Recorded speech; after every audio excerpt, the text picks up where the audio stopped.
Hi everyone, welcome to UG entrance examination batch 24/7। और जैसा कि आपको पता है कि सुबह का हो चुका है टाइम 11 और मैं लेकर के जा रही हूँ आपको ग्रामर की हेवन। सो आज के इस वीडियो सेशन में हम पढ़ने वाले हैं रूल नंबर 35, क्योंकि आज है डे 35 और आज एक बहुत ही प्यारा सा रूल हम कवर करेंगे जिसमें आपको सिर्फ और सिर्फ एग्जाम्स में ही हेल्प नहीं मिलने वाली, बल्कि ये रूल आपको अपनी डेली कम्युनिकेशन में भी बहुत अच्छे से मदद करने वाला है। राइट, क्या है ये रूल कि अगर किसी भी नॉर्मल सेंटेंस को आप इंटरोगेटिव सेंटेंसेस में बदलते हो तो किस तरह के चेंजेस आपको देखने के लिए मिलते हैं। सो जैसे कि आप यहाँ पर दिख रहे हैं, आपके पास एक नॉर्मल सेंटेंस लिखा हुआ है और दूसरा सेंटेंस लिखा हुआ है इंटरोगेटिव सेंटेंसेस। नॉर्मल सेंटेंस और इंटरोगेटिव सेंटेंसेस की पहचान क्या होती है? नॉर्मल सेंटेंस में आपको मिल जाता है एक फुल स्टॉप, वेयर एज जब आप इंटरोगेटिव सेंटेंसेस फॉर्म करते हैं तो यहाँ पर आपको क्या मिल जाता है? एक question mark. Right, normal sentence में अगर आप देखेंगे तो आपका पहला स्ट्रक्चर दिया गया है सब्जेक्ट, वर्ब और ऑब्जेक्ट। यही तो नॉर्मल सेंटेंस का स्ट्रक्चर होता है। और अगर आप इसको और ज्यादा एनहांस करना चाहते हैं तो आपके पास क्या आ जाता है? Subject, helping verb plus object. वो वर्ब इसके हिसाब से होती है, हेल्पिंग वर्ब के हिसाब से। जैसे is am are was were आएगा तो वर्ब की आईएनजी फॉर्म आ जाएगी, हैज हैव हैड आएगा तो वर्ब की थर्ड फॉर्म आ जाएगी, विल शैल आएगा तो वर्ब की फर्स्ट फॉर्म आ जाएगी। तो यहाँ पर आप ये भी बोल सकते हो ही गोज टू स्कूल, वो स्कूल जाती है। He is going to school, he has gone to school। ये सारे सेंटेंसेस आप फॉर्म करते हैं। तो अगर आपने पहला वाला सेंटेंस सुना होगा तो वो नॉर्मल सेंटेंस है जिसमें आपकी हेल्पिंग वर्ब नहीं आ रही है। लेकिन अगर आप बोलेंगे कि वो स्कूल जा रही है या वो स्कूल चली गई है तो आपने बोला he is going to school या फिर he has gone to school। सो इसमें अगर आप देखेंगे तो आपके पास हेल्पिंग वर्ब और मेन वर्ब दोनों ही है। सो ये आपका बेसिक स्ट्रक्चर है सेंटेंस का। अब इसको अगर आपको इंटरोगेटिव सेंटेंसेस यानी कि सवाल में कन्वर्ट करना है तो आप क्या करेंगे? बहुत छोटा सा रूल है। क्या करेंगे आप? उल्टा कर देंगे। क्या कर देंगे आप? उल्टा कर देंगे। भाई मैम किसको उल्टा कर दें? मैम किसको उल्टा कर दें? तो आप उल्टा करेंगे हेल्पिंग वर्ब और सब्जेक्ट को, यानी कि हेल्पिंग वर्ब सब्जेक्ट की जगह पे और सब्जेक्ट हेल्पिंग वर्ब की जगह पे चली जाएगी। तो अगर आप इस सेकंड वाले सेंटेंस का स्ट्रक्चर देखेंगे तो आपका इंटरोगेटिव में इसका स्ट्रक्चर कैसे बनेगा? सबसे पहले आपकी हेल्पिंग वर्ब आ जाएगी, फिर आपका सब्जेक्ट आ जाएगा, फिर आपका वर्ब आ जाएगा और फिर क्या आ जाएगा? आपका object. This is the first structure, right. और अगर आपको इसी सेंटेंस के स्ट्रक्चर को थोड़ा सा चेंज करना है, राइट। जैसे कि अगर मैं आपसे बोलूं कि फर्स्ट वाले सेंटेंस का आप इंटरोगेटिव सेंटेंस कैसे बनाएंगे? फर्स्ट वाले सेंटेंस के लिए तो आप कंफ्यूज होंगे ना, क्योंकि आप बोल रहे हैं ही गोज टू स्कूल, इसमें तो आपकी हेल्पिंग वर्ब आ ही नहीं रही है। तो अगर आपकी हेल्पिंग वर्ब सेंटेंस में नहीं आती है तो आपकी 3 हेल्पिंग वर्ब एग्जिस्ट कर रही होती है। कौन कौन सी? Do, does and did. Do and does की अगर आप बात करेंगे तो ये प्रेजेंट डिफाइन करता है, वहीं अगर आप डिड की बात करेंगे तो ये क्या डिफाइन करता है आपका बेटू? Past, right.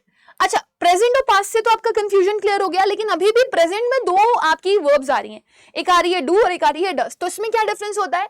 डू आपकी जो होती है वो प्लूरल होती है, वेराज आपकी जो डज होती है वो क्या होती है? सिंगुलर होती है। जिस वर्ब में एसोरियस लग जाए वो सिंगुलर, जिस वर्ब में एसोरियस ना लगे वो क्या हो जाती है? प्लूरल। तो जब आप इसका क्वेश्चन फॉर्मेशन करेंगे तो आपके पास क्या आ जाएगा? Do, does, did plus subject, helping verb आपने लिख दी। अब आपको यहां पर क्या लगाना है? वर्ब। और हमेशा याद रखिएगा डू, डज, डिड, इनके साथ आप हमेशा वर्ब की कौन सी फॉर्म लगाते हो? इनके साथ आप हमेशा वर्ब की फर्स्ट फॉर्म लगाते हो। क्यों? क्योंकि ये present, past, singular, plural define कर चुकी होती हैं। तो आप यहाँ पे वर्ब की फर्स्ट फॉर्म लिखेंगे और उसके बाद क्या लगा देंगे? ऑब्जेक्ट। आ गया समझ में? सो ये 2 स्ट्रक्चर्स हैं। बट यहाँ पर एक और चीज बहुत कंफ्यूज करती है हमें, वो ये है कि मैम अगर मेरे पास WH फैमिली आ गई तो आपको यहाँ पर समझने की जरूरत है कि जब आप सवाल करते हैं, क्या करते हैं? जब आप सवाल करते हैं, क्वेश्चन करते हैं, तो सवाल भी आपके 2 तरह से बनते हैं। एक सवाल होता है जिसमें आप नॉडिंग क्वेश्चन पूछते हैं, और एक सवाल होता है जिसमें आप रीजन डिफाइन करते हैं, क्यों, कहां, कब, कैसे, किस लिए, बड़ा सवाल बनता है। तो नॉडिंग क्वेश्चन आपको आंसर देते हैं यस और नो में।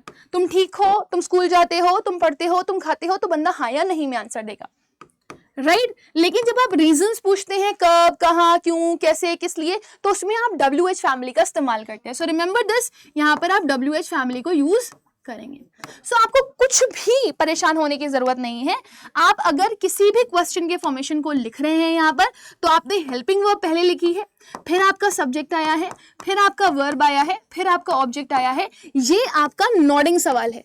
कौन सा सवाल है? नोडिंग सवाल है। लेकिन अगर आप कभी भी ध्यान रखें, आपके पास किस तरह का सवाल आ जाता है, अगर आपके पास कभी भी ऐसा सवाल आ जाता है कि वो रीजन पूछ रहा हो, तो रीजन पूछने वाले सवाल के लिए WH फैमिली को आप कहाँ उठा करके रख देंगे? बस आगे। तो WH फैमिली सबसे आगे रहती है, फिर उसके बाद आपका हेल्पिंग वर्ब आता है, फिर आपका सब्जेक्ट आता है, फिर आपका वर्ब आता है, और फिर क्या जाता है? आपका ऑब्जेक्ट। और इस तरीके से आपका क्वेश्चन फॉर्मेशन जो होता है वो कंप्लीट हो जाता है। सही। आइए कुछ सवाल देखते हैं, बहुत इंपॉर्टेंट है, ध्यान से सुनिएगा और मुझे आंसर भी करिएगा। जैसे मैंने कहा, ही new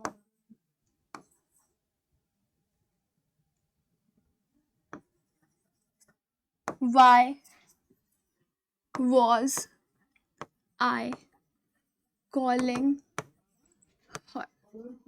Full stop.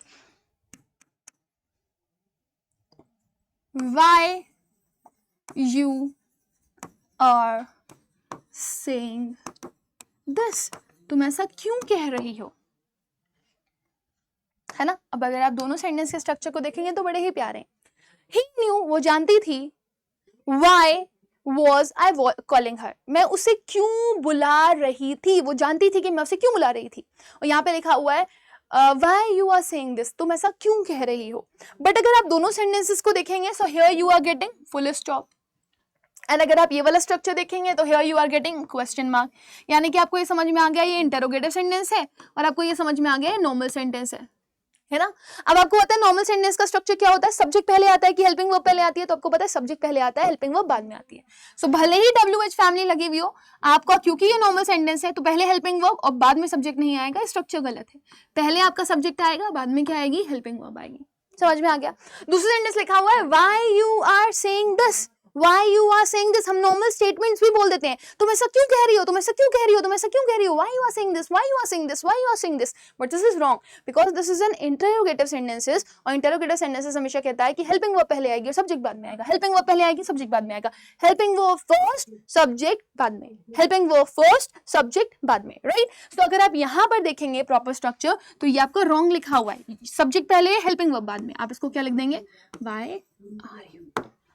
Got it? So आपने करेक्शन कर दिया यहाँ पर भी और ये हो गया आपका full and final settlement of the question. तो अब मैं यहाँ पर एक सेंटेंस लिखने जा रही हूँ और आपने मुझे होमवर्क में बताना है कि उस सेंटेंस में क्या एरर है, ठीक है ना? He told me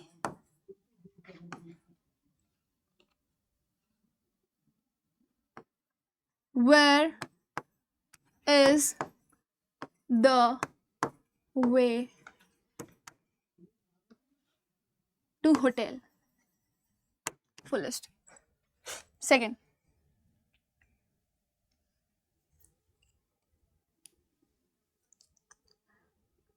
when she has visited Europe.